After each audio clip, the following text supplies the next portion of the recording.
طفلة بالمنوفية على يد محيطها العائلي وسط شبهة جنائية وتعدي جنسي.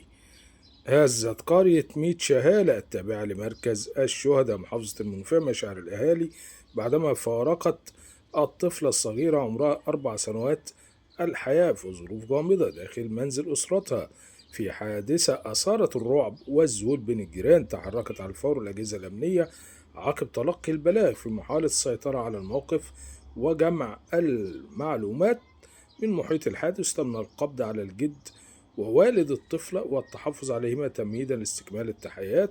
تم نقل جثمان الطفلة من مشرحة المستشفى البينكم التعليمي تحت تصرف جهات التحقيق، كما تم ندب الطب الشرعي لتشريح الجثمان وكشف السبب الحقيقي للوفاة.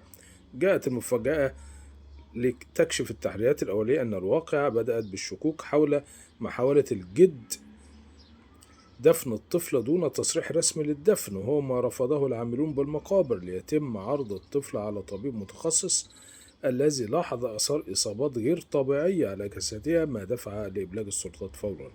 التحريات تواصلت لأن زوجة الأب كانت تتعامل مع الطفلة بعنف شديد، إذ كانت تسكب عليها الماء المغلي كعقاب نتيجة لتكرار التبول اللا إرادي، ما أدى إلى إصابات خطيرة تدهورت مع حالة الطفلة الصحية. كما أظهر تقرير الكشف الطبي وجود اعتداءات جسدية وجنسية تعرض لها الطفلة، وما يرجح أن هذه الانتهاكات هي السبب الرئيسي لتدهور حالتها وسلوكها قبل الوفاة. ولا تزال التحقيقات جارية مع جميع المتهمين وسط متابعة دقيقة من الأجهزة الأمنية والنيابة العامة التي تسعى لكشف كافة تفاصيل هذه الحادثة المؤلمة وتقديم مرتكبيها للعدالة.